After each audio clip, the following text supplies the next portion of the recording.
For decades, electricity in Nigeria has been unreliable. Not occasionally unreliable, but structurally unreliable. Entire economies were forced to adapt to darkness. Businesses didn't plan around electricity. They planned around blackout. And in no region was this adaptation more visible than in the southeast. From the buzzing markets of Onitsha to the industrial clusters of Aba to the growing capital of Enugu, one sound defined productivity, the roar of generators. But now, something unusual is happening. No rumors, no speculations, announcements, projects, and results. Two states, Enugu State and Imo State, have openly declared they are targeting uninterrupted power supply before the end of the year. And one state, Abia State, is not waiting because in parts of Aba, it's already happening. If you want to understand what uninterrupted power supply looks like, don't start with theory, start with Aba. For years, Aba was known as the workshop of Nigeria, the home of small-scale manufacturing, a city driven by raw entrepreneurial energy, but also a city held back by power failure. Factories ran on diesel, costs were high, growth was limited, until something changed. A dedicated power solution built around independent generation, targeted distribution, and industrial focus began to deliver near constant electricity in key areas. And the result, machines running longer, production costs dropping, confidence returning. For many business owners, this wasn't just improvement. It felt like entering a different country. Now the goal is clear. Expand the stability beyond Aba, scale it across Abia State.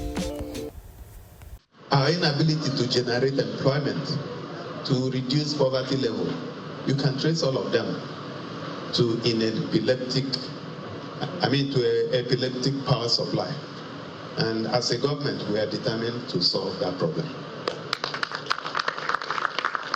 I want to use the same opportunity to thank Geometric staff, management, board for this investment here and for remaining here and for supporting us.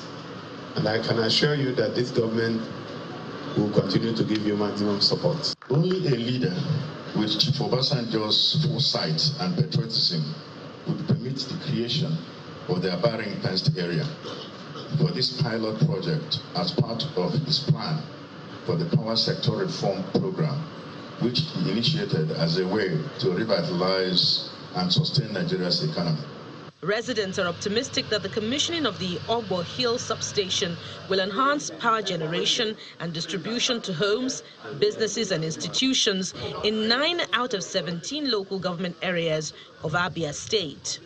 Unlike Aba's industrial first model, Enugu is taking a more systematic and urban-focused approach. As one of the most organized cities in the region, Enugu is positioning itself as a modern administrative capital, a smart city in the making, a living urban center with reliable infrastructure.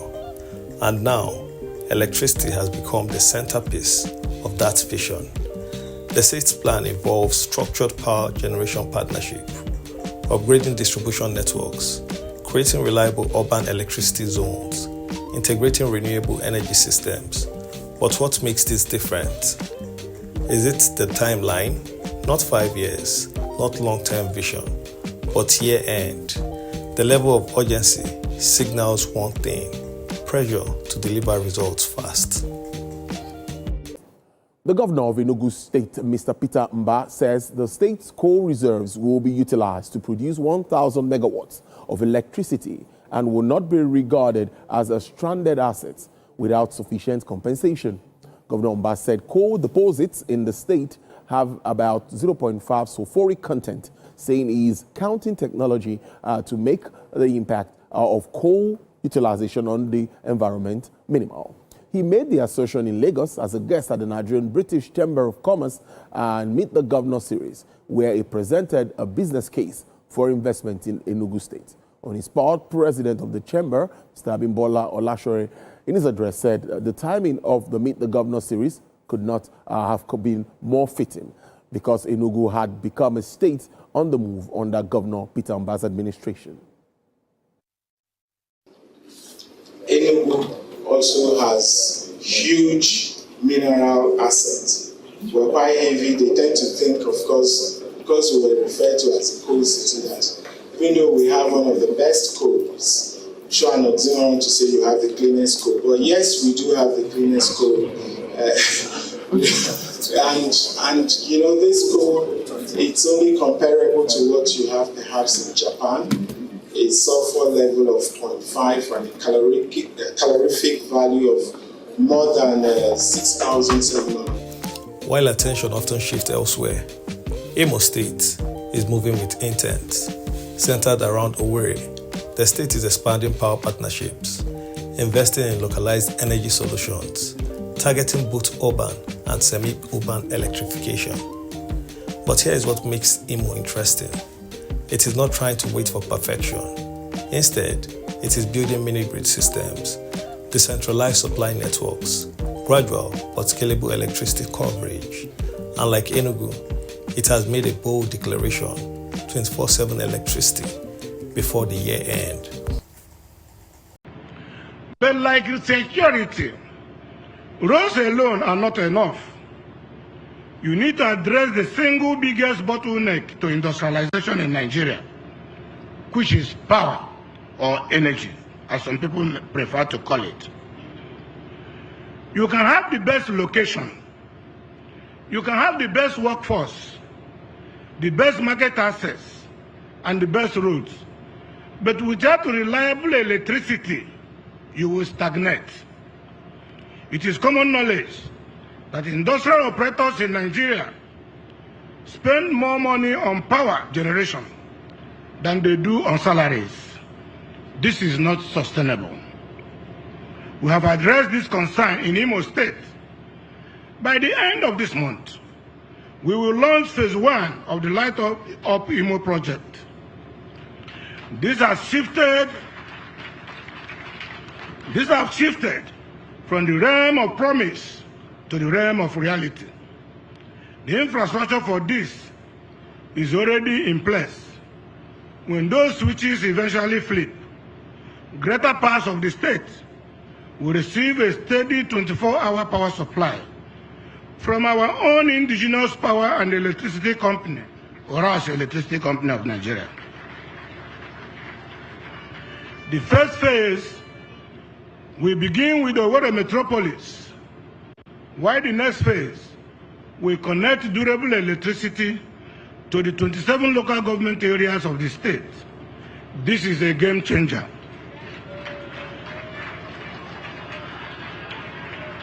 There will be no more generator economics, no more production downtime, no more excuses. Yes, we will guarantee 24/7 electricity supply to the state. For decades, states had limited control over electricity. Everything revolved around the national grid. But that changed. New policy shift allowed states to generate power independently, distribute electricity locally, partner directly with private investors. This single shift unlocked competition, and the Southeast responded faster than most. Even though each state has its own strategy, they all share a common blueprint: decentralization.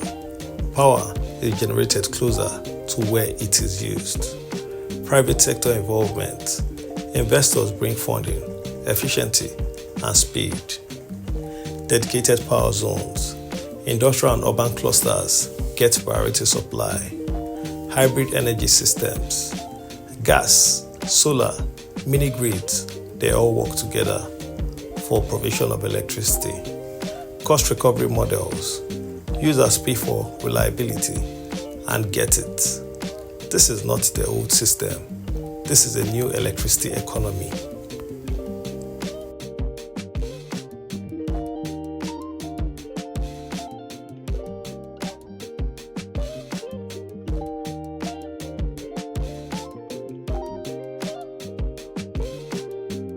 The question is simple. Why now? The answer is even simpler. Because the cost of failure has become too high. Diesel prices are unstable. Businesses are relocating. Youth unemployment is rising. Investors demand stability. States are no longer competing politically. They are competing economically. And electricity is the battlefield. If these plans succeed, the transformation will be immediate. In Aba, we are already seeing reduced production costs, increased manufacturing output, growing investor interest. Now imagine that replicated in Enugu and Owerri. Suddenly, shops stay open longer, tech hub grow faster, factories scale production, jobs multiply. Electricity don't just support growth, it accelerates it.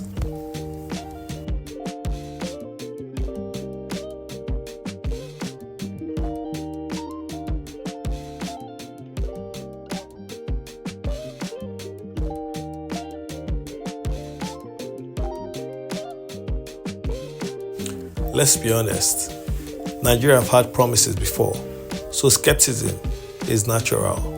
Key concerns include, can this scale beyond select zones? Will tariffs become expensive? Can infrastructure be protected? Will policies remain consistent? These are valid questions, because success is not just about starting, it's about sustaining. Something else is happening quietly. Interstate competition. If Enugu State succeeds, Imo State cannot afford to fail. If Aba expands successfully across Abia State, other states will be forced to respond. This is how transformation spreads, not by policy alone, but by competition. For decades, Nigeria ran on a generator economy. Every home, every business, every industry. Now, the Southeast may be leading a transition to a grid, a decentralized power economy where electricity is predictable, costs are manageable, growth is scalable, and the generator becomes a backup, not a necessity.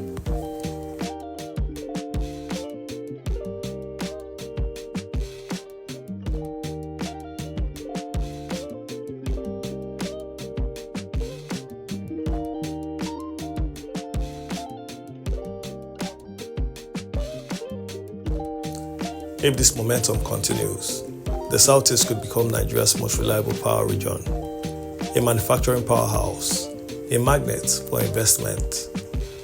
And it will all trace back to this moment when three states made bold moves. Abia State proving it is possible through Aba. Enugu State structuring it at scale. Imo State aggressively pursuing it. The question now is no longer, is uninterrupted power supply possible? But rather, who will achieve it first and who will follow? The story of electricity in Nigeria is changing, slowly then suddenly. If you want to understand the future of this country, watch the power, because where electricity becomes stable, everything else follows. Like this video, share and subscribe so more people can see what's going on across the Southeast and Nigeria at large.